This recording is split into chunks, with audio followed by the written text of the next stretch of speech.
Today we have some football talk with a blast from the past from the FIFA World Cup back in 2014. Let's go!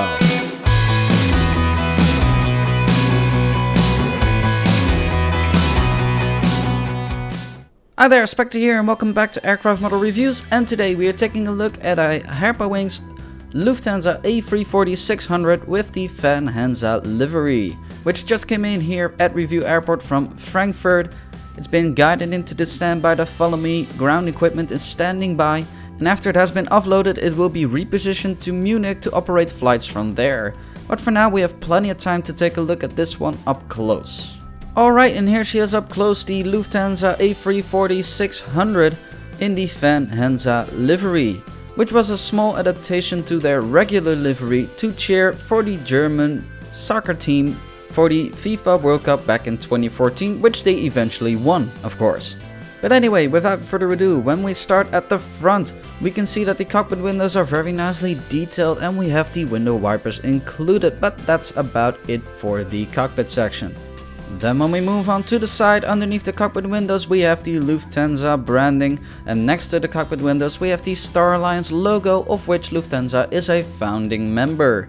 Then further along on the fuselage we have the writing of Fanhansa with a football next to it with a stylized version of the German flag.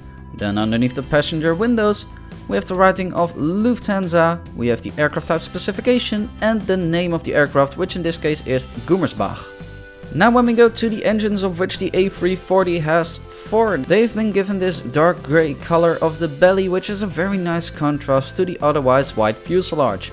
And when we take a look at the front we can see the silver leading edge, and when we look into the engines we can see the engine fan blades.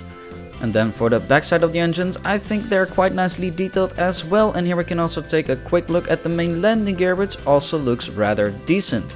I do have one wish for the landing gear. I wish they were made out of metal like Herpa does with their 747 models, so that's maybe a suggestion for the future. Then when we move on to the wings, or more specifically the top side of the wings, we can see the different flaps, slats, spoilers and ailerons carved out. It might be a bit difficult to see due to the white color, but in real life it looks quite good. And then for the underside of the wings we can see the different flaps, slats and ailerons once more, but unfortunately no further details here. And the A340-600 also has winglets. They have no logo or anything on them, but on the outside they have been given this dark grey color of the belly, and on the inside they have been kept in white. Then when we move on to the backside, on the vertical stabilizer we have the last 2 letters of the registration code, which in this case are Hotel November. Underneath that we have the iconic Lufthansa branding, here still with the old livery in the nice looking yellow. And then on the fuselage we have the writing of Lufthansa.com, and underneath the passenger windows we have the full registration code of the aircraft next to the German flag. Then when we take a look at the rear of the aircraft we can see a little bit of detailing with the APU. It could have been done a little bit better, as we have seen in the past with, for example, A320 models. And then last but not least, on the other side we have some doors to the cargo compartments here at the back and also here at the front. Alright, so that's it for this Airbus A340-600 from Lufthansa in the Fanhansa livery made by Herpa Wings. And do I recommend this one? Well, it kinda depends.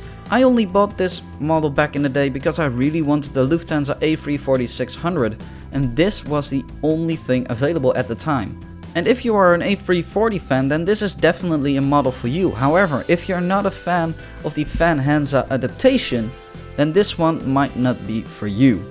And also, if you want to get this model, it might be quite difficult to find, as it is a little bit older, it's a limited edition, and if you find it, it might go between 40 and 50 euros, and to me that's not worth it. But your opinion might differ from that, of course. Alright, so that's it for today. If you liked today's episode, you can leave a like down below, and if you don't want to miss out on future reviews, you can hit subscribe. And if you have any feedback or suggestions for future reviews, you can leave it in the comments below. And with that, I want to thank you very much for watching. This is Spectre signing off, and I hope to see you next time.